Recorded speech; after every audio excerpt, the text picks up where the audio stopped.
Hi అండి, అందరూ నమస్కారం. నేను మీ Venugopal Reddy from Josh innovations private limited, Josh institute of foreign languages, Edunine career guidance సంయుక్తంగా విద్యార్థుల కోసం అనేటువంటి అనేక కథలను నేను చెప్తూ ఉన్నాను. ఈరోజు ఈ కొత్త కథతో మీ ముందుకు వచ్చాను అనమాట. ఎందుకంటే ఇది మేము జోష్ ఈడియో కౌన్సిల్ ప్రారంభించినటువంటి తొలినాళ్ళలో జరిగినటువంటి ఒక 3D కలర్ కథా చిత్రం. So directed and run by our beloved leader Rajasekhar Reddy garu. So he is no more with us now.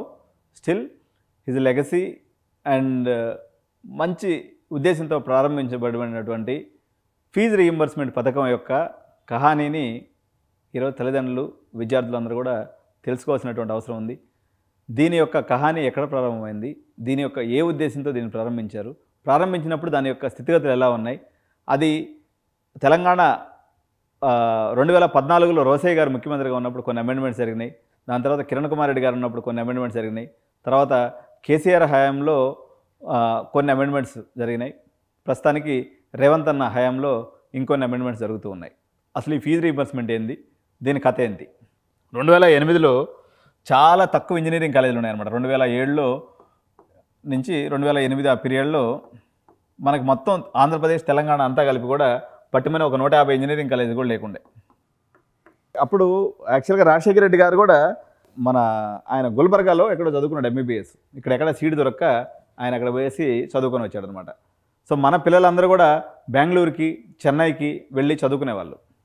అందువల్ల చాలా ఉదారంగా ఇంజనీరింగ్ కాలేజెస్కి పర్మిషన్స్ ఇవ్వాలి అనేటువంటి ఉద్దేశంతో దాదాపు ఈ 2 సంవత్సరాల్లోనే ఒక 400 ఇంజనీరింగ్ కాలేజెస్ వచ్చినాయి. ఓన్లీ ఈ 2 ఇయర్స్లో మొత్తం 500 ఇంజనీరింగ్ కాలేజెస్ అయినాయి. 2009, 2008లో ఆలోచనలో వచ్చినటువంటి పథకం, నాకు కరెక్ట్గా గుర్తులేదు ఇయర్, 8 లేదా 9లో ఈ యొక్క ఫీజు రీయింబర్స్మెంట్ పథకాన్ని అనేది ప్రారంభించారు. అసలు ఈ ఫీజు రీయింబర్స్మెంట్ స్కీమ్ ఏంటి అనేది మనం గమనించినట్లయితే అప్పట్లో మనకు 18,000 ఎంత ఉండేది ఫీజు, నాకు గుర్తున్న కాడికి 17,000 ఎంత ఉండేది. ఇది ఇంజనీరింగ్ కాలేజ్ ఫీజు అనమాట. 17,000 అప్రాక్సిమేట్గా ఉండింది. దీంట్లో కేటగిరీల వారీగా విభజించి ఓసీ, బీసీ ఈ 2 కులాల వారికి వచ్చేసి ఫీజు రీయింబర్స్మెంటు అంటే ఒక కొంత అమౌంట్, సర్టైన్ అమౌంట్ అంటే ఒక 10,000, 12,000 డిసైడ్ చేసి వీళ్ళకి ఇచ్చేయటం. అదేవిధంగా ఎస్సీ, ఎస్టీ, బీసీఈ మరియు మైనారిటీ, బీసీఈతో పాటు బీసీసీ ఈ కులాల వారికి ఏదైతే ఉందో వీళ్ళకి ఎంతైతే మనకు కాలేజ్ ఫీజు ఉంటుందో అంత ఇచ్చేటట్టుగా ఫుల్ రీయింబర్స్మెంట్ అనేటువంటి పథకాన్ని పలికారు. Full reimbursement. ఆ తర్వాత ఇది ఎంతంటే అప్పట్లో సంవత్సరంకి వచ్చేసి 3 lakhs ఎంతో ఇన్కమ్ ఉంటే ఇంతని, లేకపోతే వాళ్ళకి ఎంఆర్ఓ సర్టిఫికేట్, పేదవాళ్ళు అని సర్టిఫికేట్ ఇస్తేనేమో ఈ రీయింబర్స్మెంట్ సర్టిఫికేట్ ఎంఆర్ఓ దగ్గర పోయి సర్టిఫికేట్ తెచ్చుకోవాలన్నమాట. ఏమని, మాకు బిలో పావర్టీ లైన్లో మేము ఉన్నాం, బీపీఎల్ ఉన్నాయని చెప్తే వాళ్ళకి ఈ రీయింబర్స్మెంట్ పథకాన్ని వర్తించేశారు. అయితే ఈ రీయింబర్స్మెంట్ రకరకాల కాలానుగుణమైనటువంటి మార్పులను చెందింది. తర్వాత కాలంలో ఈ 17,000 ఫీజు కాస్త 22,000 రూపాయలు అయింది. 22,000 రూపాయలు అయినా అప్పట్లో 17,000 మాత్రం ఇస్తాము, దాని తర్వాత రిమైనింగ్ అమౌంట్ వచ్చి స్టూడెంట్ కట్టుకోవాలనే పథకం వచ్చింది. దాని తర్వాత 35,000 అయింది. అది 35,000 ఎప్పుడంటే రోసయ్య గారి పీరియడ్లో అనుకుంటా. రోసయ్య గారి పీరియడ్లో 35,000 ఉంది. ఆయన ఏమని చెప్పిండంటే ఆ రోజు ఈ 35,000 ఫీజు కాకుండా ఇంకెంతన్నా రాని పిల్లలే కట్టుకునేటట్టుగా ఈ ఫీజు రీయింబర్స్మెంట్ జియో రూపాంతరం చెందింది. సో అప్పటి నుంచి ఎప్పుడు ఇది నాకు తెలిసి 2013 అనుకుంటా, 2013 నుంచి సేమ్ ఇదే 35,000 రూపాయలు ఫీజు రీయింబర్స్మెంట్ కొనసాగుతూ ఉంది. ఇంకొక ఎక్స్ట్రా ఫీజు ఒక కాలేజీకి 70,000 ఫీజు ఉంది అనుకోండి. సో ఈ 35,000 ఫీజు డిఫరెన్స్ని స్టూడెంట్ పే చేసుకునేటట్టు. ఏ స్టూడెంటు, ఓసీ, బీసీ లేకపోతే ఆ ఇన్కమ్ సర్టిఫికేట్ ఎవరైతే తెచ్చుకోలేకుండా ఉంటారో వాళ్ళ వరకు ఇంత ఈ డిఫరెన్స్ అమౌంట్ని పే చేసుకోవాలి. రిమైనింగ్ వాళ్ళు వచ్చేసి ఎస్సీ, ఎస్టీ వాళ్ళకేమో ఎంత ఫీజు ఉన్నప్పుడు కూడా అది ఫుల్ రీయింబర్స్మెంట్ వస్తుంది. ఇట్లా ఉండే అనమాట. అయితే ప్రస్తుత పరిస్థితి ఏముంది మనం మాట్లాడదాం ఏపీ మరియు తెలంగాణలో. అయితే ఇది మధ్యలో ఇంకొంత రూపాంతరం చెంది మా జగన్మోహన్ రెడ్డి అన్న పీరియడ్లో ఏదైతే ఫీజు రీయింబర్స్మెంట్ ఉందో, సపోజ్ ఒక 70,000 ఫీజు రీయింబర్స్మెంట్ ఉందనుకో, అది డైరెక్ట్గా అమ్మ ఒడి అని చెప్పేసి అమ్మ ఒడిలో వేయటం చేశారనమాట. అంటే అమ్మల ఖాతాల్లో వేయటం అనేది జరిగింది. సో అక్కడ ఉన్నటువంటి అంటే ఆ జగన్మోహన్ రెడ్డి గారి ఉద్దేశం ఏంటంటే ఆ పీరియడ్లో తల్లిదండ్రులకు కానీ ఆ పైసలు కానీ ఇచ్చినట్లయితే మనం ఇచ్చేటప్పుడు వృధా పోకుండా పేరెంట్స్ వచ్చేసి కాలేజీని నిలదీసి కరెక్ట్గా క్వాలిటీ ఇన్సూరెన్స్ చేస్తారనే ఉద్దేశంతో ఆ రోజు ఆ పథకం పెట్టారు. మూలిగే నక్క మీద తాటిగా పడ్డట్టు పాపం చాలామంది పేరెంట్స్ మంచోళ్ళు తీసుకొచ్చి కట్టారు. సగం మంది పేరెంట్స్ ఆ డబ్బులు ఇవ్వకుండా కాలేజీ వాళ్ళకి చుక్కలు చూపించారు. కానీ ప్రస్తుతానికి కూడా అదే సిచ్యువేషన్ ఉంది. వాళ్ళకి ఇప్పుడు కూడా కాలేజీలో అకౌంట్ పోవట్లేదు. అమ్మఒడి చేతిలోనే ప్రస్తుతానికి పడుతూ ఉంది. దానికి మరి మార్పు చంద్రబాబు నాయుడు ఈ సంవత్సరం మరి మార్పు చేస్తారా లేదని చూడాలి. వేరే తెలంగాణకు వచ్చేసరికి ఏం జరిగిందంటే, ఇప్పుడు సపోజ్ ఒక సిబిఐటి తీసుకుందాం. సిబిఐటిలో మనకు 1,40,000 ఫీజు ఉంటే కేటగిరీల వారీగా ఎవరు ఎంత పే చేసుకోవాల్సి వస్తుంది. ఓకే, మీకు బిలో 8 lakhs ఇన్కమ్ ఉంది, ఓసీ బీసీ ఇటువంటి క్యాస్ట్లో మీరున్నారు. ఓకే, మీకు 35,000 మినహాయింపు వస్తుంది. ఏది ప్రతి సంవత్సరం అంటే 4 yearsకి వచ్చేసి 1,40,000 మీరు కట్టే అవసరం లేదు, ఇది గవర్నమెంట్ ఇచ్చేస్తుంది.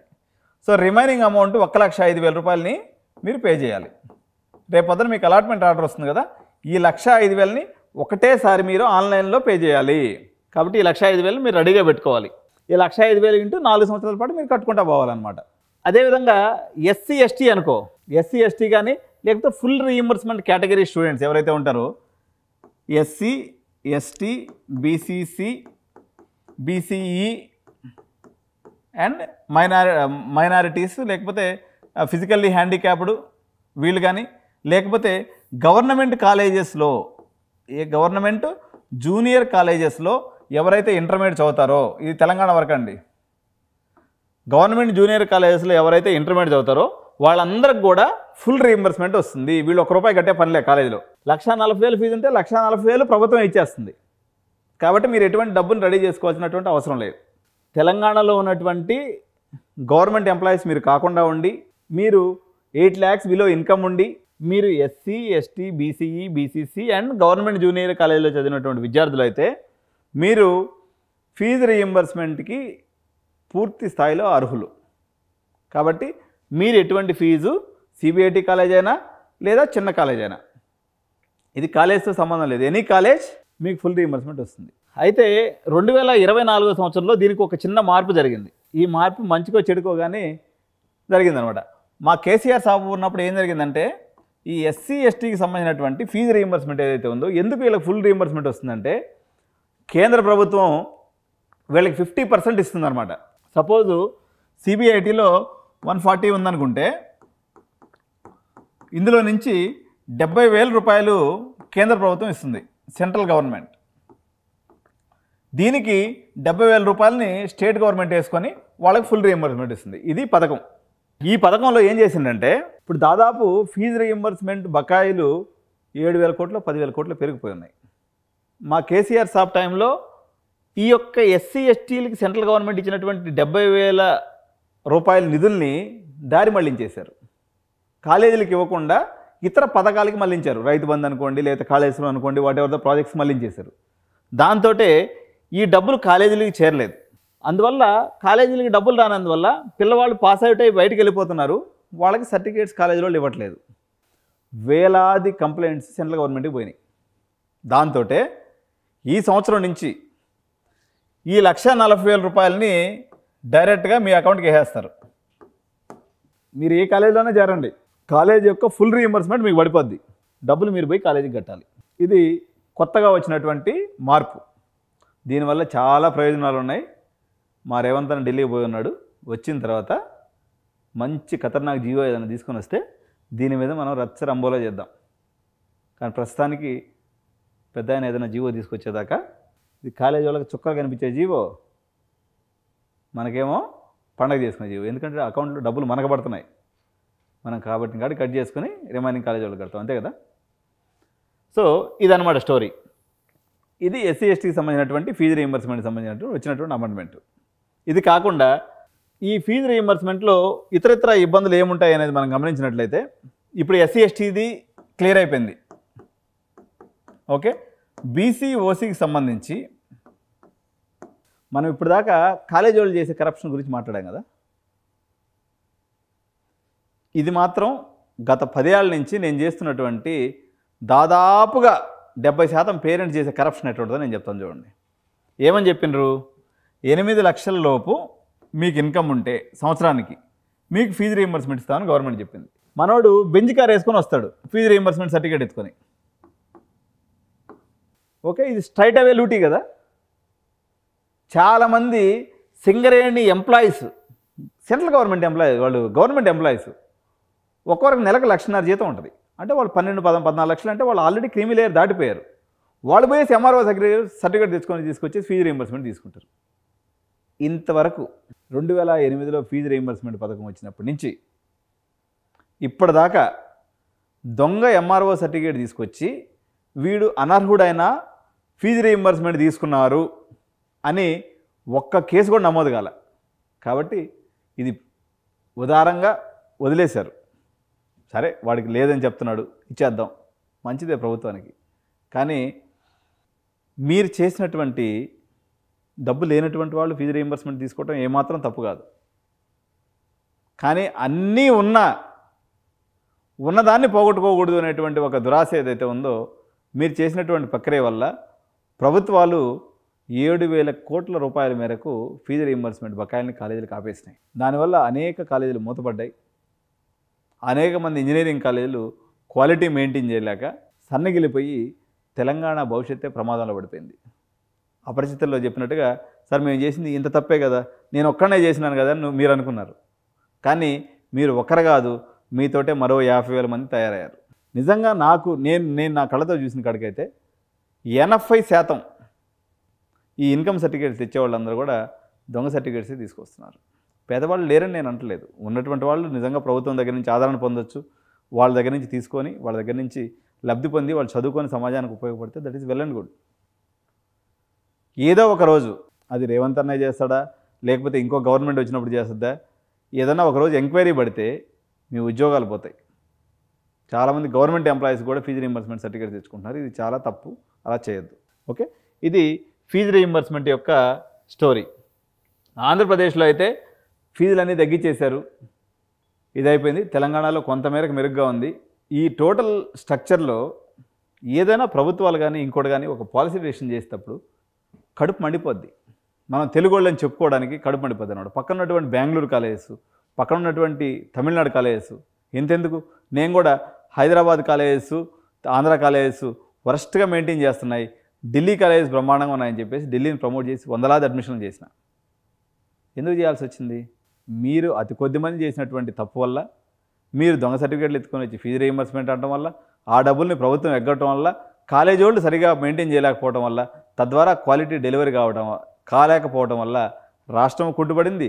రాష్ట్రంలో చదువుకోవాల్సినటువంటి వేలాది మంది విద్యార్థులందరూ కూడా బయట రాష్ట్రాలకు తరలిపోయే పరిస్థితి ఏర్పడింది. చూడండి కన్సిక్వెన్స్ ఎక్కడి నుంచి ఎక్కడ పడిందో. నేను ఒక మీటింగ్ జరిగింది సెక్రటేరియట్లో, నిన్న కాదు మొన్న, మన డిప్యూటీ సీఎం బట్టి సాబ్ తోటే. కాలేజీ యాజమాన్యాలు అందరూ కూడా రకరకాల కాలేజీల మీద కొన్ని రకాలైనటువంటి స్టాండర్డ్ ట్యాక్సెస్ వేసి 1,00,000 రూపాయలు ఫండ్ పెట్టి దాని మీద వచ్చేటువంటి ఇంట్రెస్ట్తో మా ఫీజు రీయింబర్స్మెంట్ ఇవ్వండి మహాప్రభు, మేము కాలేజీలు రన్ చేయలేకపోతున్నాం. ఒక్కొక్క కాలేజీకి 60-70 కోట్ల బకాయిలు పడిపోయి, కొన్ని కాలేజీలకు 100 కోట్ల బకాయిలు పడిపోయి. సార్ వాళ్ళు మరి మంచిగా సంపాదించుకున్నారు కదా, ఒక 100 కోట్లు తగ్గితే ఎవరైనా వ్యాపారస్తుడు ఏం ఆలోచిస్తా అంటే, విద్య వ్యాపారం కాదు అని మన చట్టంలో రాసింది. కానీ అత్యంత హయ్యెస్ట్ బిజినెస్ నడిచేటువంటి వ్యాపారమే విద్య. ఇది బహిరంగ రహస్యం.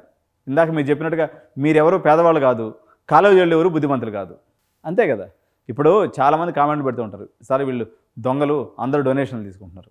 మరి 100 మందిలో 60-70 మంది మీరు దొంగ ఇన్కమ్ సర్టిఫికేట్లు తీసుకొని అడ్మిషన్లు తీసుకుంటున్నారే, మీరు ఇంత దొంగతనం చేస్తే వాడు ఇంత దొంగతనం చేశాడు. సో మనమంతా ఒకటే జాతి, ఒకటే కులం. ఆలోచన చేయాలి. ఫీజు రీయింబర్స్మెంట్ పథకం కొనసాగి నిజమైనటువంటి పేద విద్యార్థులు లాభం పొందాలనుకున్నట్లయితే స్వచ్ఛందంగా మీకు అవసరం లేనటువంటి వాళ్ళు ఫీజు ఇన్కమ్ సర్టిఫికేట్కి అప్లై చేసుకోవద్దు అసలు. ఇదండి ఫీజు రీయింబర్స్మెంట్ కహాని. దీంట్లో ఇంకొక చిన్న కథ కూడా ఉందన్నమాట.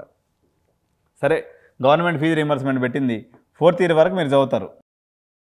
ఓకే, 4th ఇయర్ అయిపోయిన తర్వాత సర్టిఫికేట్స్ కావాలిగా, కాలేజ్ వాడి దగ్గర పోతాడు. వాడి దగ్గర రీయింబర్స్మెంట్ లేదు, మొత్తం కట్టించుకుంటున్నాడు వాడు. 1,40,000 కట్టించుకొని మీ సర్టిఫికేట్స్ ఇస్తున్నాడు. ఏం సాధించినట్టు? సో మీ దగ్గర 1,40,000 కట్టించుకున్నారు. సో మీరు సర్టిఫికేట్ తీసుకొని పోయి మీరు ఎక్కడ ఉద్యోగం చేసుకుంటాడు. వీడికి 3 ఏళ్ళకో 4 ఏళ్ళకో 10 ఏళ్ళకో రీయింబర్స్మెంట్ వస్తుంది. మీ పైసలు పోయే, వానికి లాభం కలిగే. అసలు ఈ పంచాయతీ అంతా ఎందుకు? ఇప్పుడు భారతదేశంలో ఎక్కడా లేదండి ఫీజు రీయింబర్స్మెంట్ స్కీమ్ అనేది, ఎక్కడ లేదు. దీనివల్ల అనవసరమైన కంట్రోల్ గవర్నమెంట్ పెట్టడం వల్ల తెలంగాణ విద్యా సంస్థలు అయితే తీవ్రంగా నష్టపోయినాయి. ఇంటర్న్ తెలంగాణ సమాజం, at the same time Telugu సమాజం ఆంధ్రప్రదేశ్లో కూడా ఈ నష్టం అనేది సమాజం మీద పూర్తి స్థాయిలో పడి ఆంధ్రప్రదేశ్లో ఒక 300 హైయర్ ఎడ్యుకేషన్ ఇన్స్టిట్యూషన్స్ ఉంటే వాడి దగ్గర ఫైనాన్షియల్ అవైలబిలిటీ లేక కాకులు గద్దలు ఎత్తుకుపోయినట్టు ఎస్ఆర్ఎం వాడు, విట్టోడు, తర్వాత అమృత వాళ్ళు, లేకపోతే ఎవడెవడో ఎక్కడి నుంచో స్టేట్ల నుంచి వచ్చి మన రాష్ట్రాల్లో, తెలుగు రాష్ట్రాల్లో, ఎందుకంటే బంగారు బాతుగుడ్లు అయిపోయినాయి. ఎందుకంటే మన కాలేజ్ చైర్మన్స్ దగ్గర ఫైనాన్షియల్ ఫండ్స్ లేవు, వాళ్ళు ఇన్నోవేషన్స్ చేసుకోలేకపోతున్నారు. ఇన్నోవేషన్స్ చేసుకోలేనటువంటి పరిస్థితి ఉన్నప్పుడు ఎవరి దగ్గర అయితే డబ్బులుండి ఇన్నోవేషన్ చేస్తాడో వాడు ఆటోమేటిక్గా లెవెల్ ప్లేయింగ్ ఫీల్డ్ దాటి వెళ్ళిపోయి బాగా పెర్ఫామ్ చేయగలుగుతున్నాడు. తద్వారా మస్తు ఇబ్బంది జరుగుతుంది. ఇదండి ఈరోజు చందమామ కథ సమాప్తం. ఫీజు రీయింబర్స్మెంట్కి సంబంధించి. Thank you so much. జై హింద్.